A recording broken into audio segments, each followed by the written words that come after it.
नमस्कार। अभी जो क्रिया के संदर्भ में जो कुछ भी अध्ययन कर रहे हैं वहाँ कहीं पर धातु तो कहीं पर क्रिया शब्द का प्रयोग किया है हमने। आज हम इन्हीं तथ्यों के मद्देनजर धातु और क्रिया के संदर्भ में अध्ययन करेंगे और जानेंगे कि धातु और क्रिया में यदि कुछ अंतर है तो वह क्या है, ताकि आपको धातु और क्रिया के संदर्भ में कोई दुविधा नहीं रह जाए।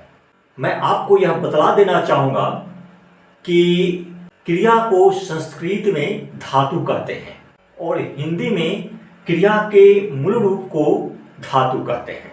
मैं जो उदाहरण दे रहा हूँ इस उदाहरण से स्पष्ट हो जाएगा कि धातु और क्रियाएं में क्या अंतर है।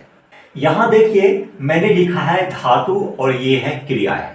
ये पढ़ धातु जो है, इस पढ़ धातु से पढ़ना, पढ़ चुकना, पढ़ सकना, पढ़ाना, पढ़वाना इत्यादि क्रियाओं का निर्माण हुआ है।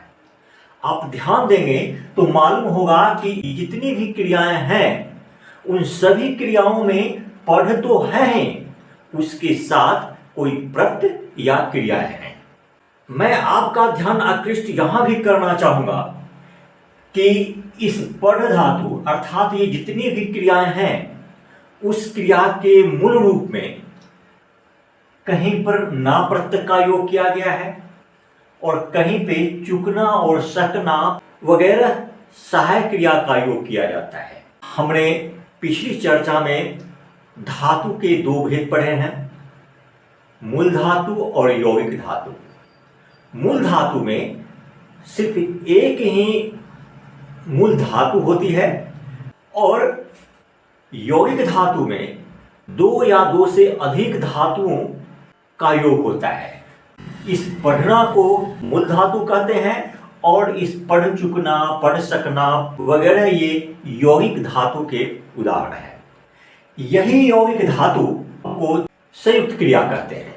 यहाँ पर आपको यह भी जान लेना जरूरी है कि यौगिक का मतलब होता है मिला हुआ और संयुक्त का मतलब होता है सटा हुआ या लगा हुआ। इस तरह से यौगिक धातु और संयुक्त क्रिया दोनों एक ही शब्द के पर्याय हैं, इसीलिए धातु और क्रियाएं लगभग एक ही शब्द के पर्याय हैं। अब यहां पर देखिए कि यह एक शब्द है लाठी। लाठी क्या है? एक संज्ञा है।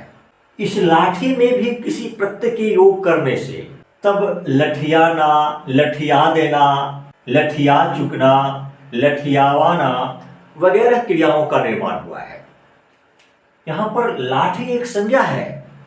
इस लाठी संज्ञा से भी क्रियाएं बनती हैं, अर्थात यह संज्ञा जो है इस क्रियाओं का मूल है, अर्थात इस क्रियाओं की धातु है लाठी और यह लाठी एक संज्ञा है और संज्ञा को ही नाम कहते हैं।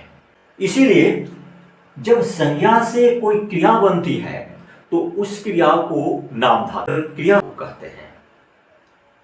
तो आप यहां पर यह देख रहे हैं कि धातु क्रिया का मूल रूप है, उससे भी क्रिया बनती है और कोई कोई संज्ञा भी धातु होती है।